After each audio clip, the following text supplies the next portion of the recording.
ओम शांति। आज प्यारे मीठे भगवान की मीठी मुरली मंथन की डेट है 13 अक्टूबर 2020। तो हमेशा की तरह कल के अभ्यास पर एक नजर डालते हैं।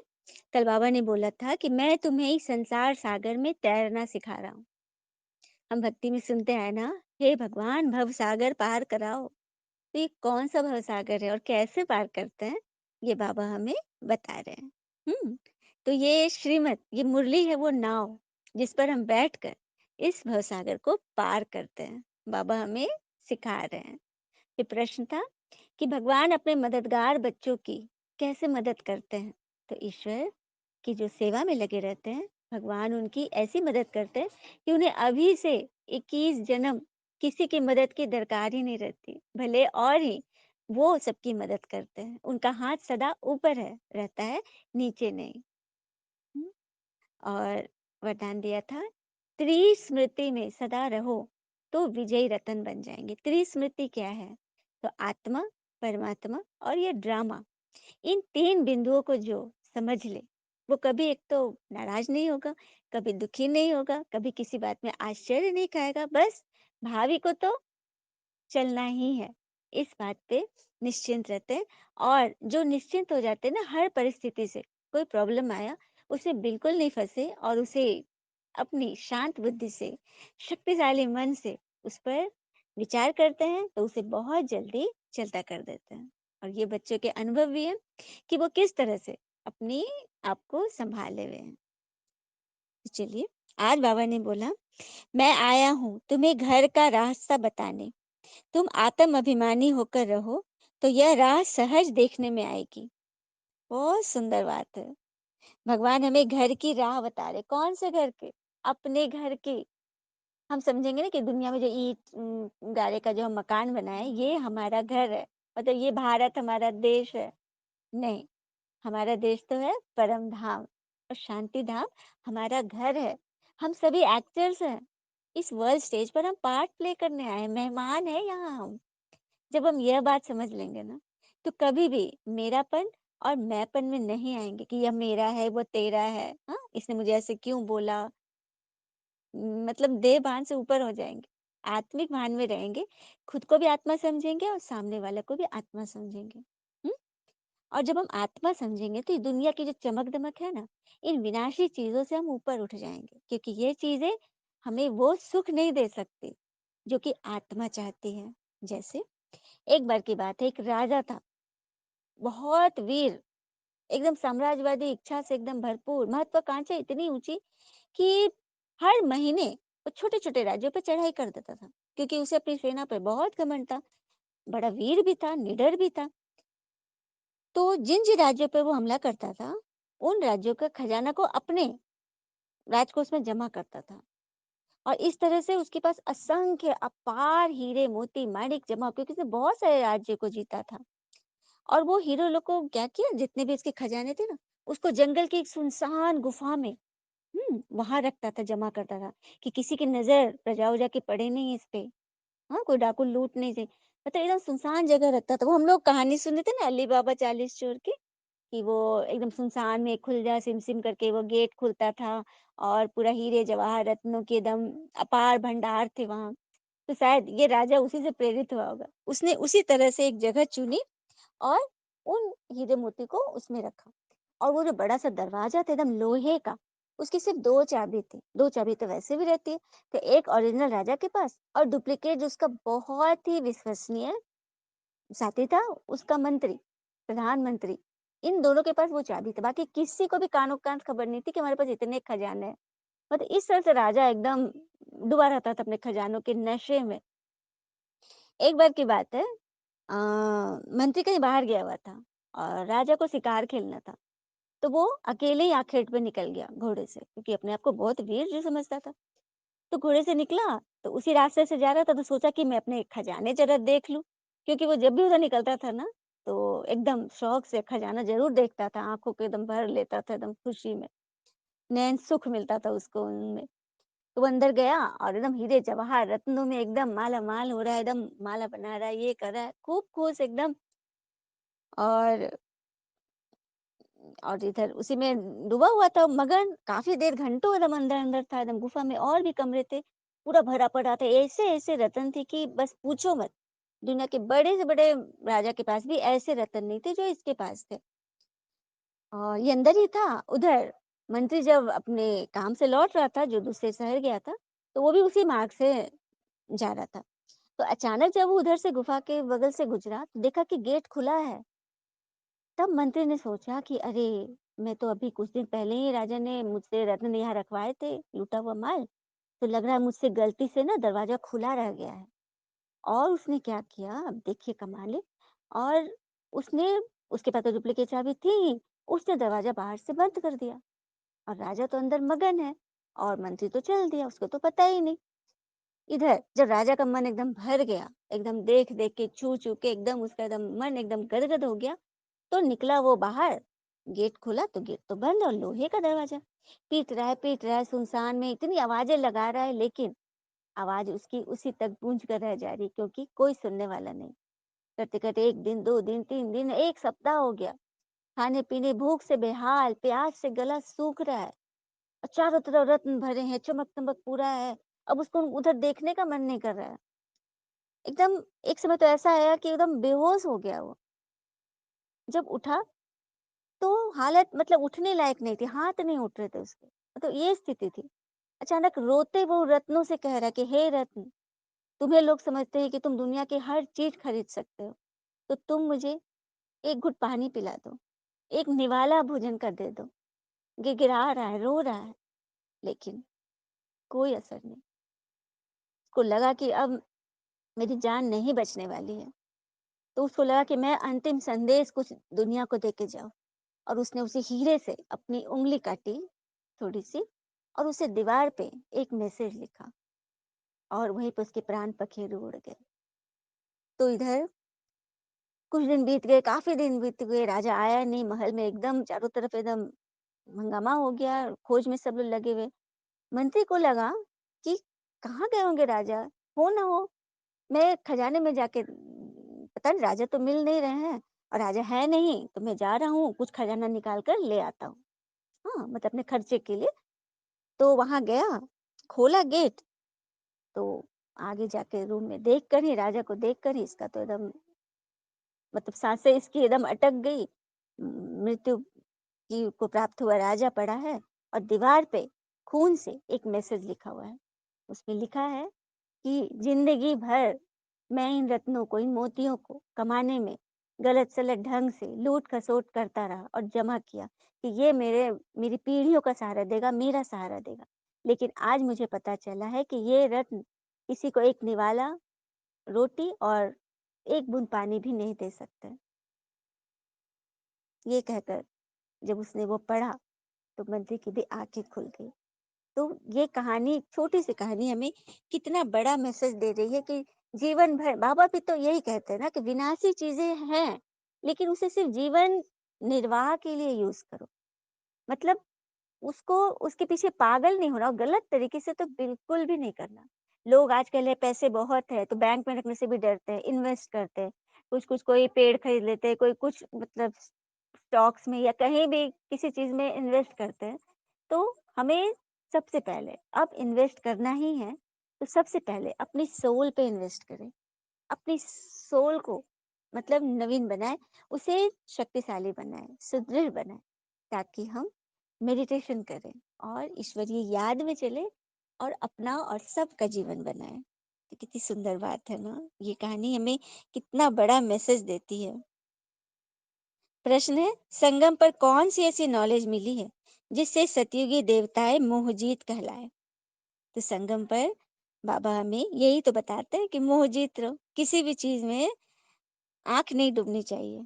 और भगवान हमें अमर कथा सुनाकर ये अमर नॉलेज दे रहे हैं, जिससे हम अमरपुरी में पहुँच जाते हैं। अमरपुरी अर्थात स्वर्ग। अमर उसे इसलिए कहा जाता है वहाँ अमरपुरी, क्योंकि वहाँ मृत्यु का नाम नहीं है। वहाँ देवी-देवता 150 बरस जी लेते हैं ना, तो फिर सोचते हैं कि चलो अब ये पुराना शरीर छोड़ते हैं और नया बच्चे वाला शरीर लेते हैं। तो मृत्यु का नाम नहीं हुआ ना, तो वही बात है। इसीलिए उसे अमरपुरी कहते हैं, अमरलोक। और इसी कारण से देवताएँ मोहजीत बनते हैं। उन्हें मोह नहीं होता क्योंकि उनके अंदर विकार है ही नहीं। खुशी से पुराना शरीर छोड़ते नया लेते हैं। गीत है, नैन हीर को राह दिखाओ प्रभु। ओम शांति। मीठे मीठे रूहानी बच्चों प्रति रूहानी पिता कह रहे कि मैं तुम्हें राह दिखलाता हूँ, परंतु पहले अपने को आत्मा निश्चय करके तो बैठो। देखो, बाबा में रास्ता दिखाने तो आए हैं, लेकिन हम आंखें बंद कर ले तो कोई हमें कैसे चला पाएगा। तो कौन सी आंखों की बातें कर रहे हैं बाबा? मन की आंखों की। तो मन की आंखें हमें खोलनी है। हाँ बाबा, ताकि हम ठोकर खाने से बच जाए। फिर बाबा कह रहे हैं,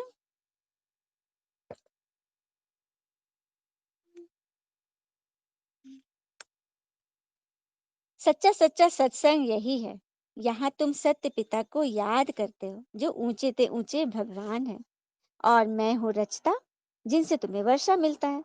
देखो, हद के पिता से भी तुम्हें वर्षा मिलता है, लेकिन उस पिता को भी तो किसी से वर्षा चाहिए ना। तो सबके पिता कौन हो गए? परम पिता परमात्मा, जो हमें सुख शांति का वर्षा देते हैं, वो भी पूरे 21 जन्म। फिर बाबा कह रहे, सुखधाम नई दुनिया को कहते हैं जो सतो प्रधान थी, और पुरानी दुनिया तमो प्रधान हो गई है, क्योंकि हर एक चीज पहले सतो फिर रजो फिर तमो में आता है। देखो, कोई भी चीज की स्टेजेस होती है। अब जैसे छोटा बच्चा शुरू में कितना प्यारा लगता है, हाँ, विकार रहित है, मीठा है, लेकिन बड़ा होते होते जैसे जैसे जिसको संग लगता है, उसका रंग लगता है, विकारों का पता चलता है, तो उसकी स्टेजेस चेंज होने लगती है। उसी तरह सत्यो सतो प्रधानता थी वहां, सातों गुणों, 7 गुणों जो है ना आत्मा के, प्रेम सुख शांति आनंद शक्ति ज्ञान पवित्रता, ये एकदम एडवांस स्टेज में, हाँ, एक्टिव मोड में। तो वो स्थिति थी। फिर रजो, द्वापर में रजो गुण हो गया, सेकंड स्टेज हो गई।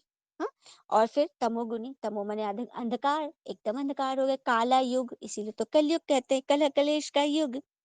तो कैसे है? सृष्टि भी चेंज हुई तो मनुष्य भी चेंज हुए, इसके स्वभाव भी चेंज होते हैं।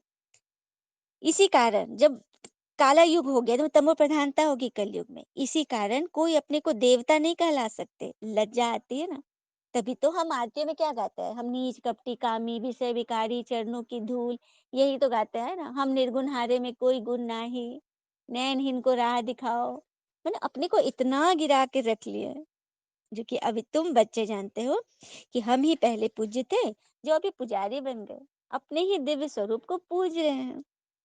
फिर आगे बाबा बोले, पढ़ाई बिगड़ तो कुछ भी काम नहीं हो सकेगा, तुम बन ही नहीं सकोगे। श्रीमत से ही तुम तो उच्च पद पाते हो, और तुम्हारी प्रजा तैयार होती है, क्योंकि तुम्हारी आत्मा भी देवता धर्म अर्थात श्री कृष्ण के घराने की है। बाबा ने कह दिया कि तुम्हारी आत्मा देवता धर्म श्री कृष्ण के घराने की है, तभी तो तुम्हें ये मुरली अच्छी लग रही है। श्री कृष्ण की मुरली किसे अच्छी लगेगी? गोप गोपिकाओं को ना। तो तुम ही हो कृष्ण के साथ रास रचाने वाले गोप गोपिकाएं। और फिर श्री कृष्ण राधे कृष्ण का जब स्वयंवर होता है ना, तभी लक्ष्मी नारायण में बदल जाते हैं, वरना दोनों का नाम एक ही है। एक युवावस्था, और फिर हो गया उसके बाद की स्टेज स्वयंवर के बाद।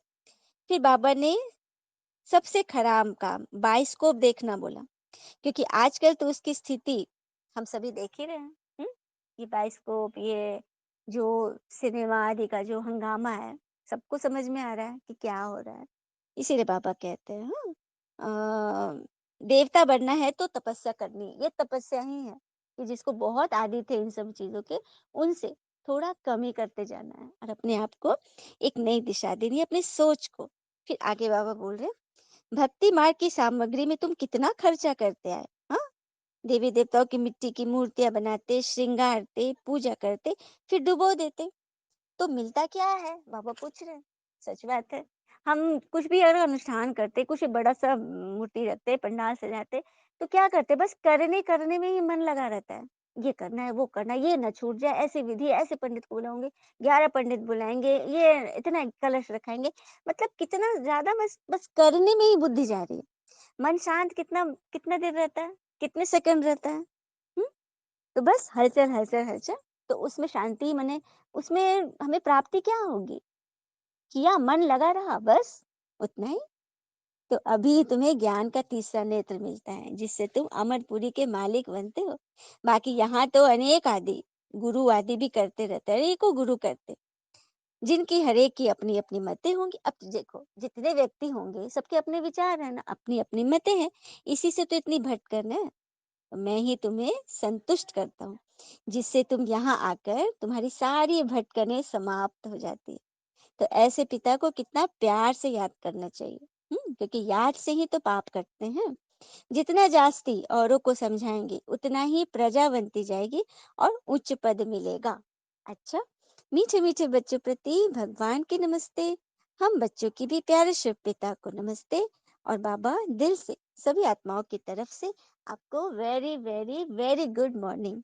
धारणा के लिए मुख्य सार है, पहली पॉइंट, एक पिता की मत पर चल, सदा संतुष्ट रह, संतोषी देवी बनना है। यहाँ कोई भी आश नहीं रखनी, पिता से सब प्राप्तियां कर पदम पति बनना है। देखा, बाबा कह रहे इस विनाशी दुनिया से, इस माया की दुनिया से कोई आश मत रखना, किसी से भी नहीं। धन संपदा को तो नहीं रखना है, बल्कि किसी मनुष्य से भी कोई उम्मीद नहीं। खुद ही बढ़कर सबकी उम्मीदों को पूरा करने वाला बनो। चाहना मत रखो, क्योंकि इसमें दुख है। यदि अपने बच्चे ही हैं, आपकी बात 100% नहीं सुन रहे हैं, तो आपको दुख होता है ना।